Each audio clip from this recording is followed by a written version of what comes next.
Welcome to Tail Talk Grooming Chronicles with Hound Therapy, the podcast where we talk all things pet grooming, daycare, academy, and more. Hosted by Shannon and Tanya of Hound Therapy, serving pet owners across North Texas. We're here to share expert tips, hilarious pet stories, and the inside scoop on keeping your furry friends happy and healthy. Our motto, humanity over vanity. And don't worry, we don't bite. Let's get started. Who let the dogs out? Who let the dogs out? Some dogs get labeled difficult, but what really leads a groomer to say we can't safely continue? Today, Shannon and Tanya pull back the curtain on the real reasons behind salon firings and why it's not about being a bad dog. Welcome back, everyone. I'm Sophia Yvette, co-host and producer, back in the studio with Shannon and Tanya, professional groomers at Hound Therapy. Hi, ladies. How are you both doing today? Oh, we love our time with you, Sophia. We're great. Same here. Well, today we are tackling a question a lot of pet parents don't even realize exists. Why do some dogs get fired from grooming salons? I'd love for you both to open up this one. And what does fired really mean in the grooming world? So fire doesn't always mean what you think it means. We have to get down to, what we're really talking about here from the groomer's point. Sometimes it's just a behavioral issue and it's an environment issue. More often it means the dog needs a more experienced handler. It could be the situation requires more advanced time and skill. It could be that the salon just isn't equipped for your type of dog or the age or height or size. There's a lot of things. Not every salon is built for every dog. So that's probably a really good thing for me to say again. Not every salon is built for every dog.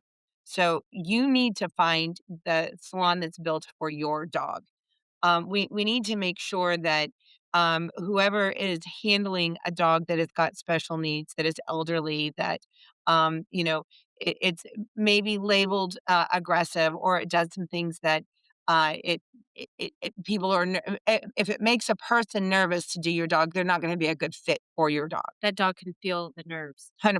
And I will say, like, different groomers have different approaches. It could just be that your dog did not like that specific groomer, or they didn't get along with that specific groomer. It doesn't mean that the groomer at the next table probably going to could be perfect.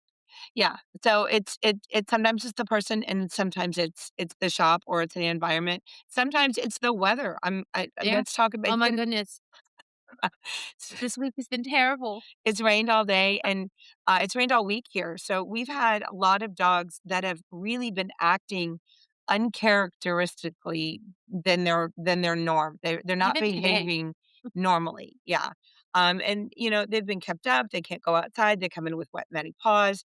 They've got allergies going on. I mean, there's just a lot of things that are happening right now. So, fired it's not always what you think. It just might mean that you need a better fit. Um, it would be my best answer Yeah. for that. Moving And I've forward. had fired with like air quotes around it. Yeah, because it's just not a good fit, and it could be that that person's having a bad day. Your dog might be having a bad day. Try again on another time. For sure, don't give up the first time you've got in. If you have a bad feeling, or if you're afraid of your own dog, then that's going to carry on. If you're afraid to enter the salon, if you've got some emotions that have been happening at your house with you going on, your dog is definitely going to pick up on those vibes too. So, um, I would be cautionary of look at the whole picture. Yes, yes. And what I hear you saying, Shannon, is a lot of this seems like it comes more down to fear than true aggression from these dogs. Is that correct? 100%. Absolutely. It's fear. An aggressive dog is usually an afraid dog, and it's a dog that is nervous for whatever other reason. Coming into a salon, dogs are not afraid to get haircuts. Dogs are not afraid. They're afraid of loud noises. They're afraid of thunder. They're afraid of being backed into a corner. They're Yeah. afraid of being approached, around their neck with a slip lead. So approaching your dog in the proper manner is going to cause less fear for your dog if you Yeah. approach it correctly from behind with confidence, being able to touch your dog. Sometimes it's this dog is afraid you're going to attack their owner. So, removing that situation, grabbing the lead from the owner and saying, let me take control for a minute. And then that dog kind of relax because you're like, okay, well, she's handed me off. I can relax now. Yeah.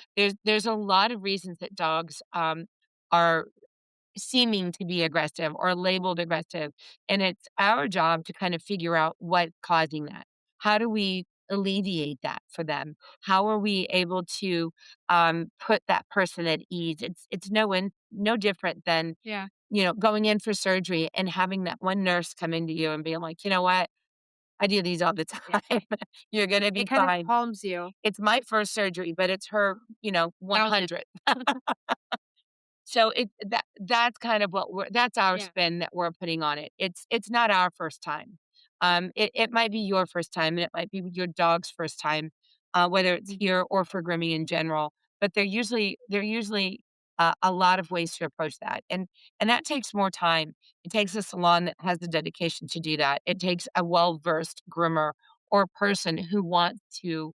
Um, allow for that time for your dog because it sometimes it takes a minute for them to warm up. Not every dog can be maintained fluffy and long. We use that humanity over vanity. If your dog is one of those fearful dogs, Yeah. well, we're not worried about it looking fluffy and cute. We Yeah. want it to have a You cut want your dog to be comfortable. that you can sustain.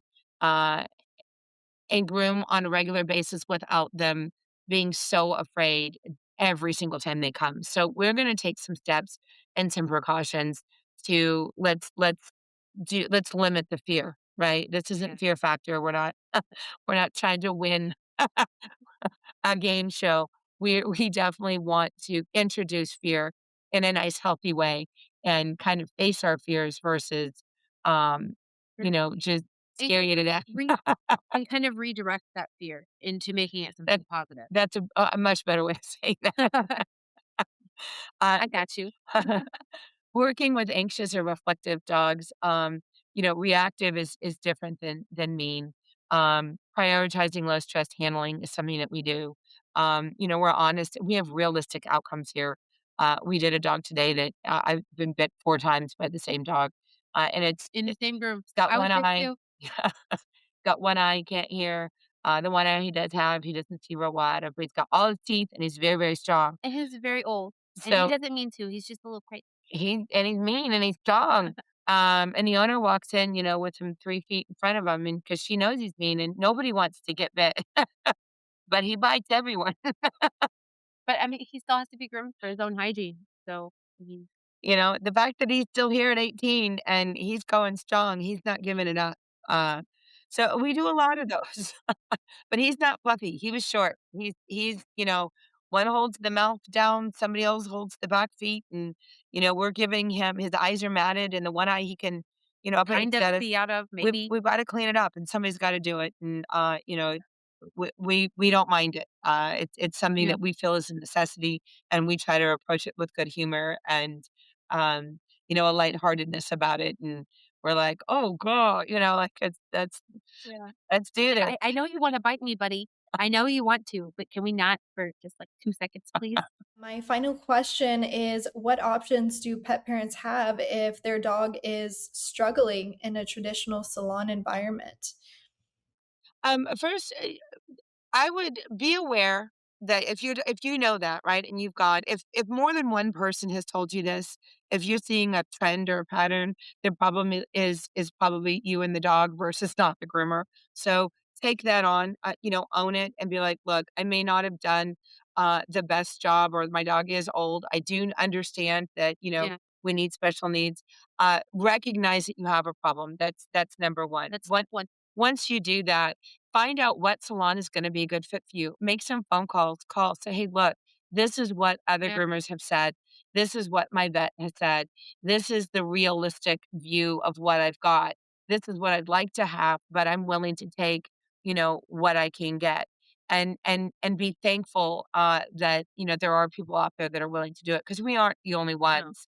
There are many people that want to help you know older struggling animals, or that are misbehaved. I mean, we're seeing this more and more, as we've talked about before, our COVID dogs that don't have as much um, you know pizzazz that they needed behind them. They didn't get that socialization. So there's a lot of people out there, but just asking the right questions. Will you do that? Do you take the time? How many people are at your shop? Do you do these? Yeah. Because some people will say, no, we don't know 'em. I don't want to do them. And I mean, I know plenty of groomers that don't. And a lot of big box stores will they can't tell you, "Hey, just go get another groomer." They're trained to tell you to go get a sedated groomer at the vet, and that's not always the answer. I'm not saying that, that's for every case out there. Some dogs do need it. Yeah. But that's not the case. Just call around and see who does them. 'Em. We're not the only ones. And Advocate for your yeah, dog. and your dog's not the only one with those problems. So yeah, and rest easy. Don't ever be afraid of saying, Yeah. "Hey, my dog does this," because I promise you, there are you are Much worse dogs. yeah. We like the people that are up front. Yeah. And we'll say it again 1,000 times. Be honest with your groomer. It's easier for us to help you. Yeah. Wow. Well, Shannon and Tanya, thank you so much again for breaking that down with so much clarity and compassion, as you both always do. Now, that was such an important conversation for us to have today and for every pet parent to hear. We'll see everyone next time. That's a wrap for this episode of Tail Talk with Hound Therapy.